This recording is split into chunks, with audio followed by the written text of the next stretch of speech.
आज से कुछ टाइम पहले हमारे इंडिया में कुछ टाइगर्स को लाया गया था अफ्रीका से और इसको लेकर इंडिया में बहुत जश्न मनाया गया था। लेकिन क्या ये सच में एक जश्न मनाने वाली बात थी या सवाल करने वाली बात थी?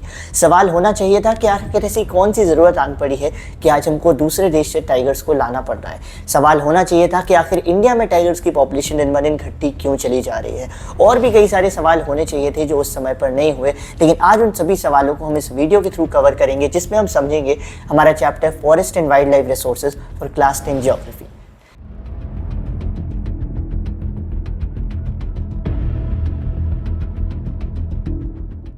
हम जिस प्लैनेट पर रहते हैं वहाँ पर सिर्फ हमारा हक नहीं है, हर एक क्रिएचर्स का भी उतना ही हक है। चाहे फिर वो कोई छोटा इंसेक्ट हो, छोटा प्लांट हो, बड़ा एनिमल हो, बड़ा इंसेक्ट हो, उन सब का भी उतना ही हक है। और साथ ही साथ इस अर्थ पर रहने वाले जितने भी लिविंग बींग्स हैं वो एक दूसरे से आपस में जुड़े हुए हैं। अगर एक खत्म हो जाएगा तो दूसरा भी अपने आप खत्म हो जाएगा। कभी सोच के देखा है, कभी अगर प्लांट्स खत्म हो गए तो हमारी लाइफ भी तो ऑलमोस्ट खत्म ही हो जाएगी, कभी एनिमल्स खत्म हो गए तो भी हमारी लाइफ खत्म ही हो जाएगी। यानी इसका मतलब ये है कि अर्थ पर रहने वाला हर एक क्रिएचर आपस में एक दूसरे से इंटरकनेक्टेड है। और इसी इंटरकनेक्टेड की सिचुएशन को हम क्या बोलते हैं? इकोलॉजिकल साइकिल बोलते हैं। यानी अर्थ पर रहने वाला हर एक क्रिएचर, लिविंग बीइंग आपस में इंटरकनेक्टेड है और ये इंटरकनेक्शन जो बनता है ये हमारा इकोलॉजिकल साइकिल कहलाता है। और जैसा मैंने बताया, अगर कोई एक भी एलिमेंट मिसिंग हो जाएगा तो उससे पूरे अर्थ पर बहुत ही खराब प्रभाव पड़ेगा, पूरे ह्यूमन बींग्स पर बहुत ही खराब प्रभाव पड़ेगा। इसीलिए बहुत ज़रूरी है कि हम इस इकोलॉजिकल साइकिल को मेंटेन रखें। लेकिन आज के टाइम पर क्या हो रहा है उस चीज़ को हम समझते हैं आगे वाले टॉपिक में। तो स्टार्ट करते हैं हमारा पहला topic, that is flora and fauna in India.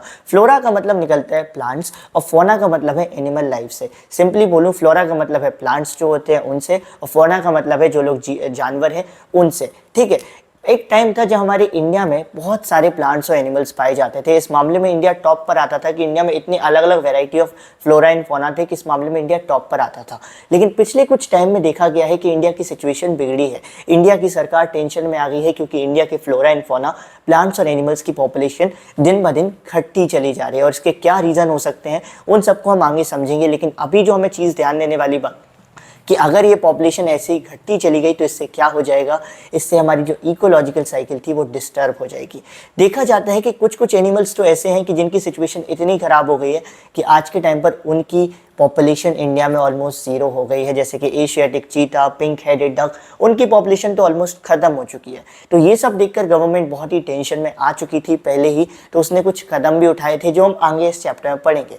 ये सब मैंने तुमको बताया सो दैट तुम समझ जाओ इस चैप्टर में क्या क्या आने वाला है। ठीक है, तो अभी फ्लोरा एंड फौना तुम समझ जाते हो। अब ये समझ जाते हो कि हमको प्लांट्स और एनिमल्स को बचाना क्यों ज़रूरी है, सो दैट हमारी इकोलॉजिकल साइकिल मेंटेन रहे, सो दैट हमारी ह्यूमन लाइफ आराम से चलती रहे। क्योंकि इनमें से एक भी अगर खत्म हुआ, एक पे भी दिक्कत आई तो पूरे अर्थ पर दिक्कतें आ जाएंगी। मूव ऑन करते हैं नेक्स्ट टॉपिक पर। बेसिकली IUCN नाम से एक ऑर्गेनाइजेशन है, that is international union for nature and natural resources. इसने क्या कर रखा है, कुछ कैटेगरीज बना रखी हैं पॉपुलेशन के हिसाब से। जैसे अगर कोई प्लांट है उसकी पॉपुलेशन नॉर्मल है तो बोलेगा तुम नॉर्मल कैटेगरी में चले जाओ। कोई प्लांट है जिसकी पॉपुलेशन 0 हो गई है तो उसके लिए उसने एक्सटिंक्ट कैटेगरी बना दी है। कोई प्लांट है जिसकी पॉपुलेशन पे खतरे की घंटी मंडरा रही है तो उसके लिए उसने एक अलग कैटेगरी बना दी है। तो इस टॉपिक में हम इन्हीं सब कैटेगरीज के बारे में पढ़ने वाले हैं। तो IUCN ने क्या कर रखा है, 6 कैटेगरीज को बना रखा है और पॉपुलेशन के हिसाब से जहाँ पर वो ग्रो हो रहे हैं उनके हिसाब से हम प्लांट्स और एनिमल्स को इन अलग अलग कैटेगरीज में डालते हैं। सबसे पहली कैटेगरी होती है normal species. Normal species word में ही पता चलता है जिनकी भी पॉपुलेशन आज के टाइम पर नॉर्मल है, उन पर कोई खतरा नहीं है, उनको हम किस कैटेगरी में डालेंगे? उन सबको हम नॉर्मल स्पीसीज में डालेंगे। जैसे आज के टाइम पर जो पशु हैं, गाय हो जाती है, भैंस हो जाती है, या फिर हमारा डॉग्स हो जाते हैं, कैट हो जाते हैं, इन सब की पॉपुलेशन नॉर्मल है तो ये सब कौन सी कैटेगरी में जाएंगे? ये सब हमारी नॉर्मल स्पीसीज की कैटेगरी में जाएंगे। दूसरी कैटेगरी बहुत इंपॉर्टेंट है क्योंकि इसमें आती है इंडेंजर्ड स्पीसीज। इस कैटेगरी में हम उन प्लांट्स और एनिमल्स को रखते हैं जिनकी पॉपुलेशन दिन ब दिन घटती चली जा रही है और बहुत जल्दी ये लोग 0 हो जाएंगे अगर हमने इनको बचाने के लिए कदम नहीं उठाया। यानी सिंपली कहूँ तो इंडेंजर्ड में वो प्लांट्स और एनिमल्स आते हैं जिनके ऊपर खतरे की घंटी मंडरा रही है कि वो किसी भी टाइम पर एक्सटिंक्ट हो जाएंगे। एक्सटिंक्ट का मतलब किसी भी टाइम पर 0 हो जाएंगे अगर हमने उनको बचाने के प्रयास नहीं किए। तो आई होप सो इंडेंजर्ड आपको क्लियर होता है। इसके क्लियर एग्जाम्पल है हमारे इंडिया में crocodile, crocodile, black Indian rhino, black buck, ये सभी हमारे इंडिया में क्या है, इंडेंजर्ड स्पीसीज की कैटेगरी में आते हैं। तीसरा जो होता है वो वल्नरेबल होता है। वल्नरेबल का बेसिक मतलब है कि ना तो ये नॉर्मल होते हैं ना ये इंडेंजर्ड होते हैं, यानी इनकी जो सिचुएशन है वो नॉर्मल भी नहीं है और ना ही इन पर खतरे की घंटी है, यानी ये लोग बीच में फंसे हुए हैं। तो कुछ प्लांट्स और एनिमल्स हमारे इंडिया में ऐसे हैं जिनके ऊपर अभी खतरे की घंटी नहीं आई है, यानी जिनकी पॉपुलेशन अभी बहुत ज़्यादा कम नहीं हुई है, लेकिन देखा जाता है कि इनकी पॉपुलेशन धीरे धीरे कम होती चली जा रही है, यानी कि ये लोग ना नॉर्मल में बच पाए हैं ना ये लोग इंडेंजर्ड में आ पाए हैं। तो ये जो बीच की कैटेगरी बचती है जहाँ पर इनकी पॉपुलेशन ना नॉर्मल है ना इनकी पॉपुलेशन खतरे की घंटी में है, वो हमारी वल्नरेबल स्पीसीज होती है। अगर मैं बोलूँ कोई प्लांट वल्नरेबल में है तो इसका मतलब ये है कि ये खतरे की घंटी के बहुत पास है, लेकिन खतरे की घंटी यानी इंडेंजर्ड कैटेगरी में भी गया नहीं है। जैसे हमारा ब्लू शीप आ जाता है, एशियाटिक एलिफेंट आ जाता है। अब ये जो हमने 3 कैटेगरी पढ़ी, इसको अगर हम कोरिलेट करेंगे तो सबसे पहले हम देखें कोई भी प्लांट्स और एनिमल्स, उसकी नॉर्मल पॉपुलेशन होती है। पॉपुलेशन जब घटना शुरू होती है तो वो कौन सी कैटेगरी में चला जाता है, पॉपुलेशन जब घटेगी तो वो बीच वाली यानी वल्नरेबल कैटेगरी में जाएगा, और जब वल्नरेबल से भी घटने लगेगी यानी जब वो उस पर खतरे की घंटी आने लगेगी तो वो कौन सी कैटेगरी में जाएगा, इंडेंजर्ड में जाएगा। इंडेंजर्ड में जाता है तो क्या हो जाता है, उसकी पॉपुलेशन 0 होने के करीब आ जाती है। तो इंडेंजर्ड के बाद वो कौन सी कैटेगरी में जाएगा, वो जाता है एक्सटिंक्ट में। एक्सटिंक्ट का मतलब है 0, जो हम आगे पढ़ेंगे। आई होप सो ये तीनों कैटेगराइजेशन आपको क्लियर होता है। चौथा होता है रेयर स्पीसीज। वर्ड ही बता रहा है रेयर, जो चीज़ें रेयरली ही पाई जाती हैं। तो जो रेयरली पाई जाती हैं वो उनकी संख्या कम ही होती है, ठीक है। तो ये इसमें वो प्लांट्स और एनिमल्स आते हैं जिनकी ऑलरेडी पॉपुलेशन कम हो रखी है और उसके बाद उन पर तो खतरा रहेगा ही, जिनकी पॉपुलेशन पहले से ही कम है तो उन पर तो हमेशा खतरा बना ही रहता है कि वो कभी भी उनके ऊपर खतरे की घंटी यानी वो कभी भी इंडेंजर्ड हो सकती हैं या कभी भी वल्नरेबल हो सकती हैं। जैसे हमारा क्लियर एग्जांपल है Asiatic buffalo, desert fox, brown bear, इनकी पॉपुलेशन बहुत कम है तो इसकी वजह से इन पर हमेशा खतरा मंडराता रहता है। फिफ्थ आता है हमारा एंडेमिक स्पीसीज। इसको समझना बहुत सिंपल है। कुछ प्लांट्स और एनिमल्स ऐसे होते हैं जो आपने देखा होगा जो एक पर्टिकुलर एरिया में ही पाए जाते हैं, उनको आपको हर जगह नहीं देख सकते हो। जैसे नीम का पौधा है, नीम का पेड़ है, तो नीम आपको पूरे भारत में कहीं भी चले जाओ देखने को मिल जाएगा, यानी नीम तो हमारा एंडेमिक में नहीं आएगा। लेकिन कुछ प्लांट्स होते हैं, कुछ एनिमल्स होते हैं, जैसे अंडमान टील हो गया, पोलर बियर हो गया, ये आपको कुछ पर्टिकुलर एरियाज में ही मिलेंगे। क्यों? क्योंकि ये पर्टिकुलर एरियाज में ही खुद को ग्रो कर पाते हैं। तो ऐसे कैटेगरी को, तो ऐसे प्लांट्स और एनिमल्स को हम किस कैटेगरी में डालेंगे, एंडेमिक की कैटेगरी में डालेंगे, ठीक है। अगर मैं बोलूं आप एक पर्टिकुलर एरिया में ही फाउंड होते हो तो आप कौन सी कैटेगरी में चले गए, एंडेमिक की कैटेगरी में चले गए। लास्ट आता है हमारा एक्सटिंक्ट स्पीसीज। इस कैटेगरी में वो प्लांट्स और एनिमल्स आते हैं, एक्सटिंक्ट का मतलब होता है 0 होना, निल हो जाना। इसमें उन प्लांट्स और एनिमल्स को हम रखते हैं जिनको बहुत ज़्यादा जिनकी खोजबीन की गई है लेकिन फिर भी वो अब हमें नहीं मिले हैं, तो हम मान लेते हैं कि अब ये क्या हो चुके हैं, 0 हो चुके हैं। जैसे हमारे इंडिया में एशियाटिक चीता हो गया, पिंक हेड डक हो गया, इनकी पॉपुलेशन ऑलमोस्ट 0 हो गई है क्योंकि अब ये नहीं मिलते हैं इंडिया में, इसीलिए इनको हम क्या बोलते हैं, एक्सटिंक्ट स्पीसीज में डालते हैं। तो आई होप सो ये टॉपिक आपको क्लियर होता है। अभी मूव ऑन करते हैं नेक्स्ट टॉपिक पर, that is forest as a resource. अगर तुम जंगल की तरफ देखोगे तो आज के टाइम पर हमने जंगल को एक फैक्ट्री की तरह बना दिया है जिससे हम अलग अलग प्रकार के रिसोर्स ऑब्टेन करते हैं, डायरेक्टली इनडायरेक्टली। कुछ लोग हैं जो डायरेक्टली फॉरेस्ट से रिसोर्स ऑब्टेन करते हैं, कुछ लोग जो हमारी तरह सिटी में रह रहे हैं या अर्बन एरियाज़ में रह रहे हैं वो इनडायरेक्टली ऑब्टेन कर रहे हैं। लेकिन किसी ना किसी तरीके से हम लोग फॉरेस्ट से कुछ ना कुछ ऑब्टेन कर रहे हैं, जिसकी वजह से कई बार क्या होता है, हम लोग अपने सेल्फिश यूज़ की वजह से फॉरेस्ट को बहुत ज़्यादा नुकसान पहुंचा देते हैं। तो इस टॉपिक में हम समझेंगे कि वो कौन कौन से कारण हैं जिसकी वजह से जो फॉरेस्ट एरिया है, जो जंगल है, उस पर बहुत नुकसान पहुंच रहा है और वो जंगल कम होता चला जा रहा है। अगर तुम इंडिया में देखोगे तो इंडिया में जितने जंगल होने चाहिए उसके मुकाबले इंडिया में आज के टाइम पर बहुत ही कम जंगल बचे हुए हैं। इसका क्या रीज़न है उसको समझते हैं हमारे इस टॉपिक में।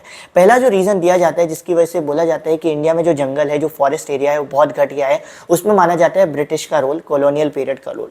देखा जाता है कॉलोनियल पीरियड यानी ब्रिटिश के टाइम पर जब देश आज़ाद नहीं हुआ था उस टाइम पर रेलवेज बनाने के लिए, माइनिंग्स बनाने के लिए, नई नई टेक्नोलॉजी के लिए बहुत सारे जंगल्स को साफ़ किया गया था, जिसकी वजह से कई सारे जंगल को हटा दिया गया और उनकी जगह पर नई नई टेक्नोलॉजी लाई गई थी जिससे जंगल को बहुत नुकसान हुआ। लेकिन ये सिर्फ ब्रिटिश ने नहीं किया, जब हमारा देश आज़ाद हो गया उसके बाद भी ये सेम चीज़ जारी रही थी। उसके बाद भी हमारे इंडिया में रेलवेज़ को डेवलप करने के लिए, माइनिंग्स को डेवलप करने के लिए कई सारे जंगल्स को क्लियर किया गया था, कई सारे फॉरेस्ट को क्लियर किया गया था, जिससे फॉरेस्ट को बहुत नुकसान पहुंचा। अब जब फॉरेस्ट को नुकसान पहुंचेगा तो वो नुकसान सिर्फ पेड़ पौधों को नहीं पहुंचता है, वो नुकसान फॉरेस्ट में रहने वाले लोगों पर्टिकुलरली यानी कि फॉरेस्ट में रहने वाले जानवरों को भी पहुंचता है, ठीक है।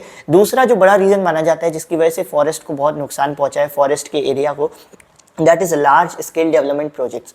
आज के टाइम पर आप देखते हो कई सारी सरकारें कहती हैं हम 150 करोड़ का ये प्रोजेक्ट ला रहे हैं, 250 करोड़ का वो प्रोजेक्ट ला रहे हैं, कोई डैम बना रहे हैं, वो बना रहे हैं। ये प्रोजेक्ट बहुत अच्छे हैं, लेकिन इनकी एक रियलिटी ये भी है कि इन प्रोजेक्ट को बनाने के लिए क्या होता है, बहुत सारे जंगल को हमें क्लियर करना पड़ता है, हटाना पड़ता है, तब जाकर हम कोई डैम बना पाते हैं, तब जाकर कोई बड़ी इंडस्ट्री को सेटअप कर पाते हैं। तो ये चीज़ें पहले टाइम से चलती आई हैं और in large scale development projects की वजह से बहुत ज़्यादा फॉरेस्ट को नुकसान पहुँचा है। तीसरा जो होता है वो माना जाता है वो सबसे बड़ा कारण है जिसकी वजह से फॉरेस्ट हमारे देश में कम होते चले गए हैं, फॉरेस्ट को सबसे ज़्यादा नुकसान भी हुआ है, that is grazing and fuel wood collection, चारा चरवाना और लकड़ियाँ कलेक्ट करना। कई सारे जो लोग होते हैं वो लकड़ियाँ करने की लालच में क्या करने लगे हैं, अब सीधे पेड़ को ही काटने लगे हैं, जिसकी वजह से जो इन्वायरमेंट मिलना चाहिए फॉरेस्ट को बनने में वो नहीं मिल पा रहा है। और कई सारे लोग क्या करते हैं, जंगल में जाते हैं और सेम जगह पर बार बार अपने जानवर को चारा चरवाते हैं। जब आप सेम ज़मीन पर आपके जानवर चारा चरेंगे तो उस ज़मीन को रिकवर होने का टाइम नहीं मिलता, जिसकी वजह से वो ज़मीन भी ख़राब हो जाती है और फॉरेस्ट को भी बहुत नुकसान पहुंचता है। तो इसको एक बहुत बड़ा कारण बताया गया है जिसकी वजह से फॉरेस्ट को नुकसान पहुंचा है, क्योंकि हमारे इंडिया में पहले के टाइम पर ऐसे बहुत सारी कम्युनिटीज़ थी जो सिर्फ यही काम किया करती थी, ग्रेजिंग यानी चारा चरवाती थी अपने जानवर को और जंगल से लकड़ियाँ कलेक्ट करती थी। आज के टाइम पर भी इंडिया में ऐसा बहुत ज़्यादा किया जाता है। तो ये तो कुछ कारण है जिनको माना जाता है जिनकी वजह से इंडिया में फॉरेस्ट को बहुत ज़्यादा नुकसान पहुंचा है। इसकी का अगर हम एक एग्जाम्पल देखने चाहेंगे तो एक पेड़ होता है हिमालयन यू के नाम से। आज के टाइम पर ये पेड़ खतरे में है, इस पेड़ पे बहुत दिक्कतें आ रही हैं। ये जो पेड़ है इसका असली नाम है टेक्सस वेलेंकियाना और इस पेड़ से एक केमिकल निकलता है टेक्सोल नाम से, और इस केमिकल का इस्तेमाल होता है कुछ कुछ कैंसर्स को ठीक करने में। लेकिन रिसेंटली क्या हुआ है, कुछ टाइम पर लोगों ने ज़्यादा से ज़्यादा इस केमिकल को ऑब्टेन करने के लिए ओवर एक्सप्लॉयटेशन करना शुरू कर दिया है। ये जो पेड़ है इनको सही से ग्रो नहीं होने देते, इनको प्रॉपर टाइम ही नहीं देते, उससे पहले इनको काट लेते हैं, इनको सुखाने लगते हैं, जिसकी वजह से ये जो पेड़ है इनकी पॉपुलेशन लगातार दिन ब दिन घटती चली जा रही है। और आज के टाइम पर हालत ये है कि इनकी पॉपुलेशन अब खतरे में है, यानी कुछ ही टाइम के अंदर इनकी पॉपुलेशन पे बहुत दिक्कत आने वाली है। और ये सब क्यों हुआ, क्योंकि हम ह्यूमन ने हमारे सेल्फिश पर्पस के लिए इतना ज़्यादा इनका यूज़ कर रहे हैं कि इनकी जनसंख्या कम होती चली जा रही है और इसका सीधा सीधा असर पूरे जंगल पर भी पड़ रहा है। ठीक है, मूव ऑन करते हैं नेक्स्ट टॉपिक पे। आई होप आपको ये चीज़ क्लियर हुई होगी कि ये जो हिमालयन ये है ये आपको पूरा याद नहीं करना है, इसका नाम भी आपको याद नहीं करना है इस पेड़ का, टेक्सस वेलेंकियाना का। ये मैंने आपको सिर्फ इसलिए बताया सो दैट आप समझ सको कि कैसे हम लोग हमारे पर्सनल यूज़ के लिए जो फॉरेस्ट रिसोर्सेज हैं उनका इतना ज़्यादा इस्तेमाल करते हैं कि उनको नुकसान पहुंचने लगता है। अगर थोड़ा बहुत इस्तेमाल करोगे तो नुकसान नहीं पहुंचेगा, क्योंकि फॉरेस्ट को भी मौका मिलेगा रिकवर करने का। अगर मैं तुमको सिर्फ दौड़ाते रहूँ तो एक टाइम के बाद तुम्हारी डेथ हो जाएगी। क्यों? क्योंकि मैंने तुमको रिकवर करने का, रेस्ट करने का टाइम ही नहीं दिया। यही सेम चीज़ फॉरेस्ट के साथ हो रही है, हम उनका इस्तेमाल करते जा रहे हैं, लेकिन उनको रिकवर करने का, उनको रेस्ट वापस से ग्रो करने का टाइम नहीं दे रहे हैं, जिसकी वजह से फॉरेस्ट आज के टाइम पर ख़त्म होते चले जा रहे हैं। ठीक है, तो इसीलिए क्या करना है, आज से एक मैसेज बना लो, एक मोटो बना लो कि कोई भी अगर इन सब चीज़ों के बारे बात करे तो हमको अवेयरनेस फैलानी है, उसको बताना है कि भाई जिस प्रकार से ह्यूमन को रेस्ट देना ज़रूरी है, फॉरेस्ट को भी रेस्ट दो, अपना खुद थोड़ा सा मैनेज करो, लेकिन फॉरेस्ट रिसोर्सेज को कम यूज़ करो सो डैट फॉरेस्ट भी अच्छे से बने रहे। मूव ऑन करते हैं नेक्स्ट टॉपिक पर, that is forest area under danger. देखो ये चीज़ तो मैंने पहले ही बता दी कि फॉरेस्ट खतरे में आ चुके हैं, लेकिन जो फॉरेस्ट खतरे में आए हैं कई सारे लोगों को लगता है कि ये एक बायोलॉजिकल इशू है या इन्वायरमेंटल इशू है, इससे हमें क्या फ़र्क पड़ता है। रियलिटी है, आप अगर सिटी में रह रहे हो तो आप बोलोगे यार मुझे क्या ही फ़र्क पड़ता है, फॉरेस्ट खतरे में है या वो खतरे में है, ये खतरे में है। लेकिन रियलिटी ये है, एक रियलिटी ये भी है कि ये सिर्फ एक बायोलॉजिकल इशू नहीं है, ये एक नेशनल इशू है, ये एक कल्चरल इशू है। दिल्ली की सिचुएशन आज आप देखते हो, दिल्ली में फॉरेस्ट की इतनी कमी है कि एक समय आता है जब दिल्ली में आपको प्योर एयर मिलना नसीब नहीं होती है, प्योर एयर के भी लाले पड़ जाते हैं और लोग वहाँ पर उस वजह से मरने भी लगते हैं। उसका एक बहुत बड़ा कारण दिल्ली में फॉरेस्ट एरिया की कमी होना, दिल्ली में जंगलों की, पेड़ पौधों की कमी होना है। यानी सिंपली अगर मैं बोलूँ तो ये जो फॉरेस्ट का कम होना, ये जो एनवायरनमेंट पर नुकसान पहुँचना, ये सिर्फ एक बायोलॉजिकल इशू नहीं है, ये एक नेशनल इशू है, कल्चरल इशू है, क्योंकि इससे सिर्फ किसी एक आदमी को नुकसान नहीं पहुंचेगा, इस देश में रहने वाले हर आदमी को नुकसान पहुंचेगा। स्पेशली उन लोगों को तो सबसे ज़्यादा पहुंचेगा जो लोग क्या करते हैं, फॉरेस्ट पर डायरेक्टली डिपेंड करते हैं। हमारे इंडिया में कई सारे ऐसे ट्राइब्स हैं, कई सारे ऐसे आदिवासीज़ हैं, कम्युनिटीज़ हैं जो कम्प्लीटली फॉरेस्ट पर ही डिपेंड करती हैं अपने जीवन को जीने के लिए, वहीं से फ्यूल वुड को कलेक्ट करती हैं, वहीं पर चारा चरवाते हैं। तो अगर फॉरेस्ट एरिया कम होते चले गए तो उनकी लाइफ खतरे में आ जाएगी, वो लोग पॉवर्टी में चले जाएंगे और सबसे ज़्यादा दिक्कत तो वुमेन को आ जाएगी, क्योंकि गाँव के एरियाज़ में जहाँ पर जंगल होते हैं वहाँ पर वुमेन ही होती है जिनको लकड़ी लेने जाना पड़ता है। और आज के टाइम पर ये देखा गया है कि जंगल की इतनी कमी हो गई कि इन वुमेन को 10-10, 12-12 किलोमीटर पैदल चलकर जाना पड़ता है सिर्फ कुछ लकड़ियाँ लाने के लिए। तो सिचुएशन बहुत ख़राब ऑलरेडी हो चुकी है। अगर तुमको लग रहा है कि सिचुएशन अभी अच्छी है, सिचुएशन ऑलरेडी बहुत ख़राब है, तो ऑलरेडी हमको क्या करना पड़ेगा, कुछ कदम उठाने बहुत ज़रूरी है कंजर्वेशन के लिए। क्योंकि आज अगर हमने हमारे एनवायरनमेंट को कंजर्व करने के लिए कदम नहीं उठाए तो एक टाइम ऐसा आएगा जब क्या हो जाएगा, हमारी ह्यूमन लाइफ पर खतरा आ सकता है और आ ही जाएगा। एक टाइम तो ऐसा आना ही है अगर हमने कुछ इनको कंजर्व करने के लिए नहीं किया। तो इसको लेकर हमारे इंडिया में क्या क्या किया गया है अब हम वो समझते हैं। हमने स्टार्टिंग में देखा था ना कि कुछ कुछ कदम उठाए गए, हमने सवाल पूछे थे कि आखिर ऐसा क्या कारण था कि बाहर से जानवर को लाया गया, ऐसा क्या कारण है कि हमारे देश में जानवर कम हो रहे हैं। तो यही वो कारण है। क्यों? क्योंकि ओवरऑल हमारे देश में जंगल कम होते चले जा रहे हैं। इस अर्थ पर रहने वाले हर एक क्रिएचर को अपना एक माहौल चाहिए होता है जिसमें वो क्या कर सके, जिसमें वो अपनी लाइफ को जी सके। तो अगर मैं आपको बोलूँ, अगर आप लाइफ टाइम आप यूपी में रहे हो और अब मैं आपको बोलूँ आपको एक ऐसी जगह जाना है जहाँ पर साल भर सर्दियाँ पड़ती हैं, जमकर ठंड पड़ती है, तो क्या आप वहाँ रह पाओगे?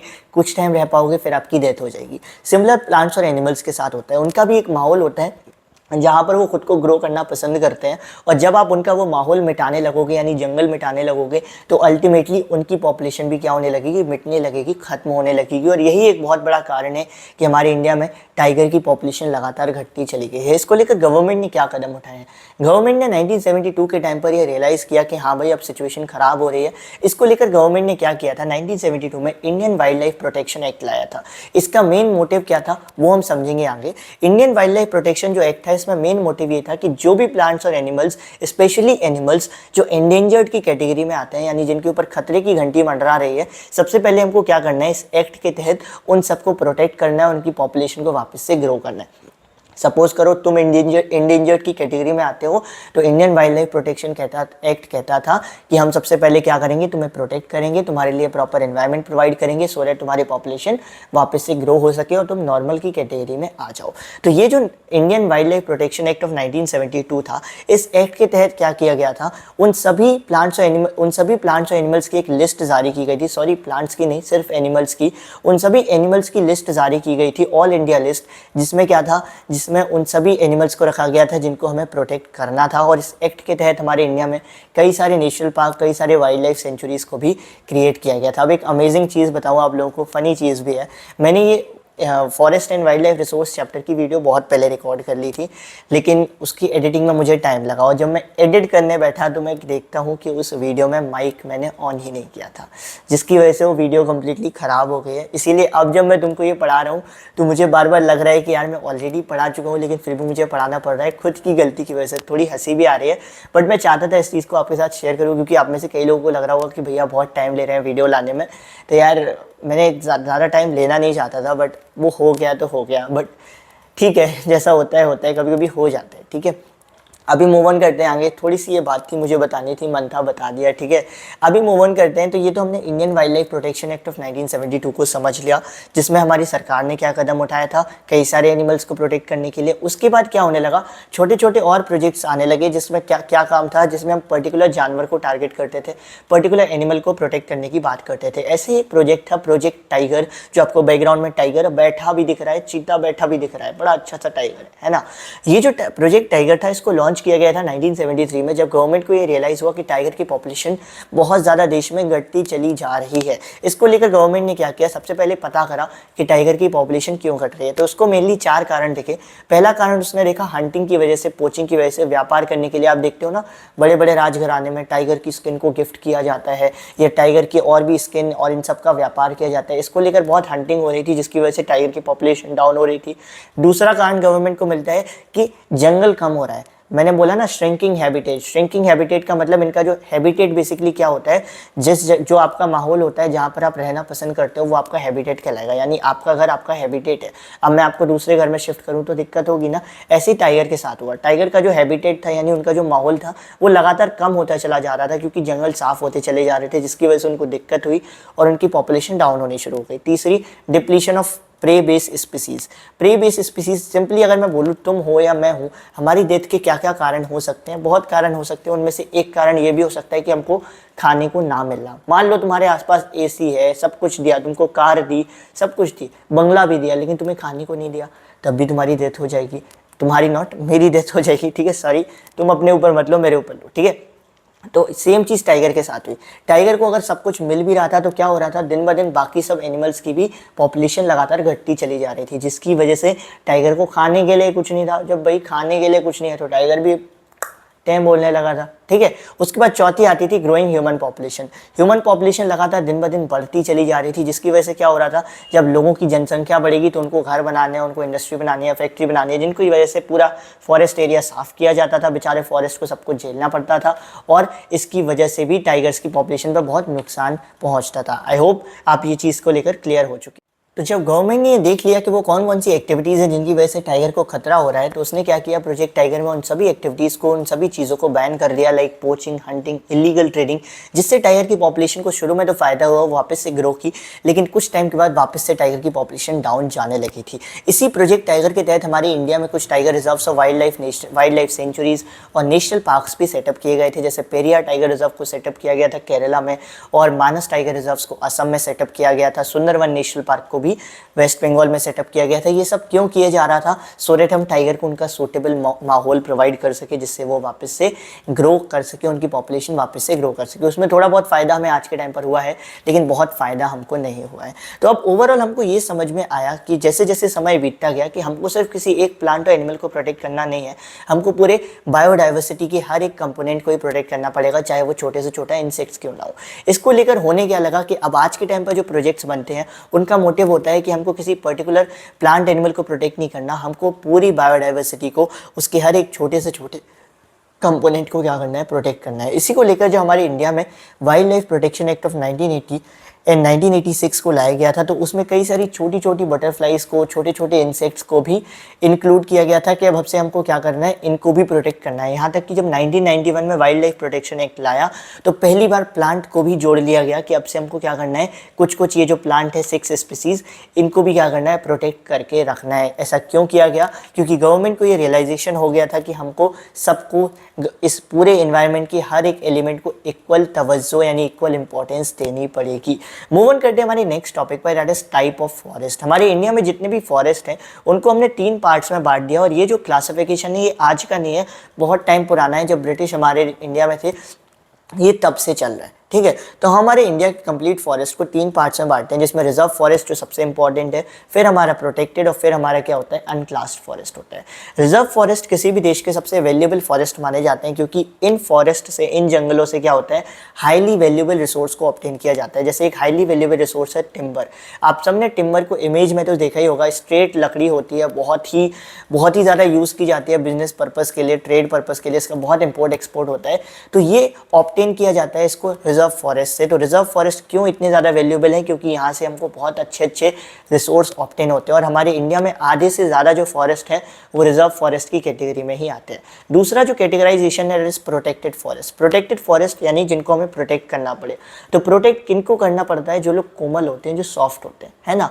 तो फॉरेस्ट को, कौन से फॉरेस्ट को हम प्रोटेक्ट करते हैं, जो कोमल होते हैं। कोमल का मतलब जिन पर खतरा मंडरा रहा है कि वो धीरे धीरे खराब होते चले जा रहे हैं। तो प्रोटेक्टेड फॉरेस्ट में वो प्रोटेक्टेड फॉरेस्ट की कैटेगरी में वो फॉरेस्ट आते हैं जो आज के टाइम पर खराब होते चले जा रहे हैं, और अब हम उनको आगे खराब होने से बचाना है तो हम उनको प्रोटेक्टेड फॉरेस्ट की कैटेगरी में डालेंगे, उनको खराब होने से बचाएंगे और वापस से अच्छे से रिकवरी कराएंगे। हमारे इंडिया में 1/3 1/3 जो फॉरेस्ट हैं वो प्रोटेक्टेड फॉरेस्ट हैं। और तीसरा आता है अनक्लास्ड फॉरेस्ट। आपके आसपास कई सारे ऐसे जंगल पड़े होंगे जो कहने को जंगल भी नहीं है, कहने को खेत भी नहीं है, जहाँ पर सही से पेड़ पौधे भी नहीं है, लेकिन बस वहाँ पर थोड़ी बहुत घास उग आती है, कुछ ना कुछ होता चला जाता है। किसी के होंगे, किसी सरकार के होंगे, किसी प्राइवेट के होंगे।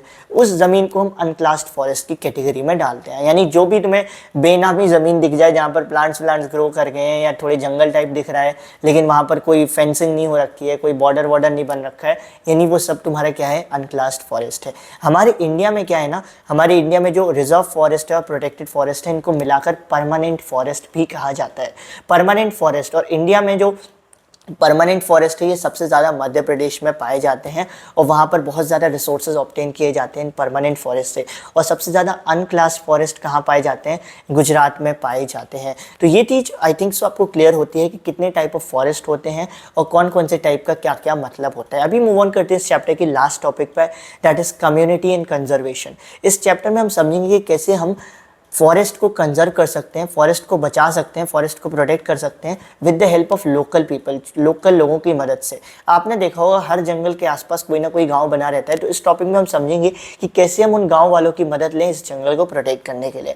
अगर आप इंडिया की थोड़ी सी भी हिस्ट्री जानते हो तो आप इसको इतना पता होगा कि पहले के टाइम पर हमारे इंडिया में ये जो जंगल थी, जो प्राकृतिक चीज़ें थी, इनकी पूजा की जाती थी, इनको देवी देवता माना जाता था। और आज के टाइम पर भी इंडिया के कई सारे पार्ट्स में होता है, कई सारी कम्युनिटीज़ इनको अपना भगवान मानती हैं और इनको प्रोटेक्ट करने के लिए जान की बाजी भी लगा देती हैं। जैसा कि सारिस्का टाइगर रिजर्व्स में हुआ था, वहाँ पर जब माइनिंग एक्टिविटी के लिए लोग आए थे तो उन्होंने बोला था कुछ भी हो जाए हम यहाँ पर माइनिंग नहीं होने देंगे, खदानें नहीं लगने देंगे। सेम चीज़ आप अगर कभी राजस्थान जाते हो तो राजस्थान में अलवर नाम से ज़िला है, वहाँ पर आपको देखने को मिलती है। वहाँ पर 5 गाँव ने मिलकर क्या किया है, 1200 ज़मीन को इकट्ठा कर लिया और इस 1200 हेक्टेयर ज़मीन को वो लोग क्या कहते हैं कि अगर आपको इस 1200 हेक्टेयर ज़मीन को यूज़ करना है तो आपको हमारे बनाए हुए रूल्स एंड रेगुलेशंस को फॉलो करना पड़ेगा। आप हंटिंग नहीं कर पाओगे और भी वो सारी प्रैक्टिस नहीं कर पाओगे जिसकी वजह से इनको फॉरेस्ट को नुकसान पहुँचे। और भी कई सारे ऐसे आंदोलन हैं जो ये बताते हैं कि कितना ज़्यादा जो लोग हैं, जो कम्युनिटीज़ हैं, वो फॉरेस्ट से इमोशनली अटैच्ड हैं। लाइक चिपको मूवमेंट, बीज बचाओ आंदोलन, नवधन्या, और ये सभी सक्सेसफुल मूवमेंट है। ऐसा नहीं है सिर्फ मूवमेंट हुए, सब सक्सेसफुल मूवमेंट है क्योंकि लोग इमोशनली भी अटैच्ड हैं फॉरेस्ट के साथ, प्रकृति के साथ। तो जो ज्वाइंट फॉरेस्ट मैनेजमेंट है इंडिया में, जो फॉरेस्ट का काम देखती है, पूरा फॉरेस्ट डिपार्टमेंट देखती है, उसने क्या किया है, लोगों के इन्हीं इमोशंस का इस्तेमाल किया और डिसाइड किया कि लोगों की इसी प्यार जो उनका फॉरेस्ट के प्रति है, इसी प्यार का इस्तेमाल करेंगे और उनको बोलेंगे कि आप फॉरेस्ट को प्रोटेक्ट करो। तो ये जो प्रोग्राम है इसकी शुरुआत 1988 में की गई थी और ये प्रोग्राम मुझे पर्सनली अच्छा लगा। इस प्रोग्राम में बेसिकली क्या हुआ था, ये बोला गया था कि जितने भी, सपोज करो कोई फॉरेस्ट है तो ये बोला गया कि इस फॉरेस्ट को प्रोटेक्ट करने की जिम्मेदारी किसकी होगी, उस फॉरेस्ट के आसपास रह रहे लोकल विलेजर्स की होगी। वो लोग अपनी खुद की एक कमेटी बनाएंगे और मिलकर उस फॉरेस्ट को प्रोटेक्ट करेंगे।